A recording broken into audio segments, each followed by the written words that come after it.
بہن کا سوال ہے کہ آپ صاف طور سے یہ ثابت کر سکتے بائبل کے ذریعے سے کہ عیسیٰ علیہ السلام کو سولی پہ نہیں چڑھایا گیا تھا؟ آپ بائبل کے ذریعے، بائبل کے حوالے سے یہ ثابت کر سکتے ہیں کہ عیسیٰ علیہ السلام کو کروسیفائی نہیں کیا گیا تھا، سولی پہ نہیں چڑھایا گیا تھا، خصوصاً جونا کے ذریعے؟ میں نے ایک مناظرہ کیا تھا ایک عیسائی پادری کے ساتھ، واز کرائسٹ ریئلی کروسیفائڈ؟ کیا عیسیٰ علیہ السلام کو حقیقت میں سولی پہ چڑھایا گیا تھا کہ نہیں، کہ وہ سولی پہ مرے تھے کیا نہیں؟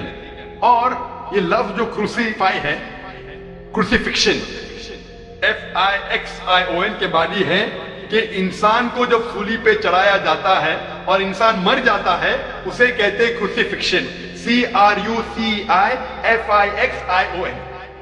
ایک دوسرا لفظ ہے، اگر انسان کو سولی پہ چڑھایا جاتا ہے اور وہ نہیں مرتا ہے، اس کے لیے کوئی لفظ نہیں ہے، سو ایک لفظ جو ہم کہہ سکتے ہیں کروسیفکشن، CRUCIFICTION، کروسیفکشن مینس یہ کہانی ہے۔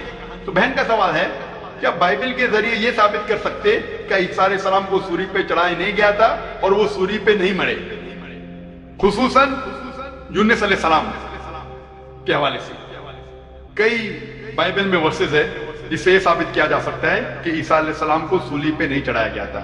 قرآن مجید میں اللہ تعالیٰ فرماتے ہیں سورہ نساء میں سورہ نمبر 4 آیت نمبر 157 میں، وہ لوگ کہتے ہیں کہ ہم نے عیسیٰ علیہ السلام کو مارا، وما قتلوا وما صلبوه، نہ ہی انہوں نے ان کا قتل کیا نہ ہی ان کو انہیں سولی پہ چڑھایا، وما قتلوا وما صلبوه ولكن شبه لهم، یہ صرف ایک دکھاوا تھا، ان کو ایسا احساس ہوا۔ اور جو اس میں اختلاف کرتے ہیں وہ لوگ شبہ میں ہیں، کیونکہ ان کو نہ سولی پہ چڑھایا گیا تھا نہ ان کا قتل کیا، وما قتلوا یقینا، اور ان کو بے شک قتل نہیں کیا گیا تھا۔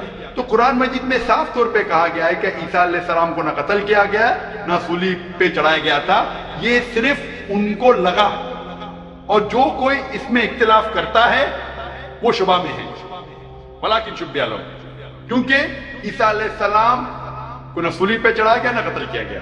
ابھی یہ قرآن مجید میں کیونکہ لکھا ہے تو ہم مسلمان مانتے ہیں، ہم بائبل سے کیسے ثابت کر سکتے ہیں کہ عیسیٰ علیہ السلام کو سولی پہ نہیں چڑھایا گیا؟ لکھا ہے گوسپل آف میتھیو میں چیپٹر نمبر 12 ورس نمبر 38 میں کہ جب لوگ آتے ہیں اور عیسیٰ علیہ السلام سے کہتے ہیں کہ آپ ہمیں ایک معجزہ دکھاؤ، ہمیں نشانی دکھاؤ تاکہ اب مانیں کہ آپ اللہ کے پیغمبر ہیں، تو عیسیٰ علیہ السلام کہتے ہیں O evil and adulterous generation, you seeking after a sign, no sign shall be given to you except the sign of Jonah۔ عیسیٰ علیہ السلام کہتے ہیں، انہیں گالی دیتے ہیں اور کہتے ہیں کہ آپ کو کوئی نشانی دی نہیں جائیں گی، کوئی معجزہ دی نہیں جائے گا، صرف سائن آف جونا، یونس علیہ السلام کی نشانی۔ No sign shall be given to you except the sign of Jonah. For as Jonah was 3 days and 3 nights in the belly of the fish, so shall the Son of Man be 3 days and 3 nights in the heart of the earth۔ یہ ہے حوالہ gospel of Matthew کا chapter number 12 verse number 38 سے لے کے 42 تک۔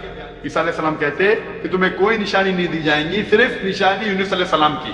جس طریقے سے یونس علیہ السلام 3 دن اور 3 رات مچھلی کے پیٹ میں تھے، اسی طریقے سے میں دھرتی کے پیٹ میں 3 دن اور 3 رات رہوں گا۔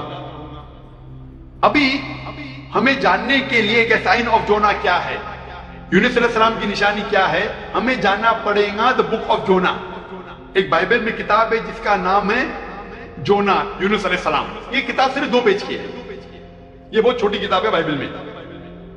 اس کتاب کی شروعات میں لکھا ہے کہ اللہ سبحانہ و تعالیٰ نے اپنے پیغمبر یونس علیہ السلام کو کہا تھا کہ اپنا پیغام پہنچاؤ، آپ جا کے پیغام پہنچاؤ نینوہ کے لوگ کی طرف۔